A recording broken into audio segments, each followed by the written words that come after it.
Hey everyone, this is Alex with Techno-FYI.com, and in this video I wanted to give you a quick hands-on video of the TYLT TUNZ, which is this little rechargeable Bluetooth speaker.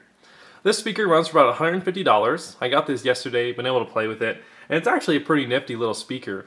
If you're familiar with the Jawbone, this is roughly the same thing. But just want to give you a quick hands-on video. On the top of the speaker here you have the volume down, volume up button, and here you have the Bluetooth button. This Bluetooth button is actually referred to as a multifunction button because to play and pause music you just tap it, and then to put the speaker into pairing mode you just tap it for 2 seconds and then it goes into pairing mode. Over here on the right hand side you have a call button, so if the speaker is connected to your phone and you get a phone call, you just tap it to answer the call, and using the microphone here on the opposite side you just speak into the speaker to talk, and then you can hear the person on the other end through the speaker itself. Each of the buttons here are capacitive, so you just tap them to have them do their function. They're not actually a physical button. Over here on the back end, you have a bunch of different ports. You have the auxiliary input and output, which are just 3.5mm headset ports. You have a USB port and then a micro USB port for charging. The power button is actually just a power switch, so you just slide it over to turn it on. TUNZ is connected. Makes that little noise. The USB port on the back is actually pretty interesting because the speaker allows you to charge your various devices through the port itself. Now the battery on board is about 2800 milliamp hours, which is roughly half the capacity of an iPad mini and a little bit over the capacity of a Nexus 4.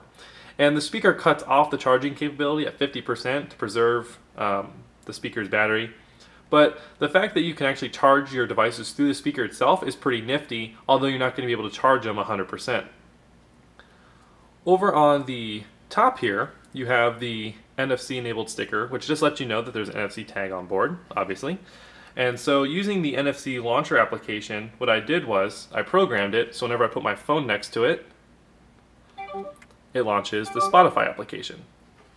And you can program it to do a bunch of different things. I just programmed it to open up Spotify for this little video. Let's see. The silicone band, which is this red band here, is replaceable, so you just pop it off and it's pretty easy to replace. It came with two other color options. You have a blue one and a black one, and then the red one, which is pre-installed. It also came with a 3.5mm stereo cable, a micro USB cable for charging, and then this little carrying bag. If I tilt the speaker correctly, you can see that there are two speakers on board. Each one is about 3 watts, so you have 6 watts of total power. The manual says it gets up to about 80 decibels, and I haven't been able to independently test that, but the speakers do get pretty loud. I'll have to test that in our review, which I'll have up next week. Like I said, 6 watts of total power. The estimated playing time for this speaker is about 20 hours, although I haven't been able to test that. The charging time is listed about 6 to 7 hours, so fairly decent little speaker here for 150 bucks. I'll have the review up by next Monday, and we have a bunch of unboxing and hands-on photos on our website, so you can go to technofyi.com by clicking the logo in the upper right hand corner of the video. And for Techno-FYI, this is Alex Kuklinski, and this was the hands-on of the TYLT TUNZ Rechargeable Bluetooth speaker.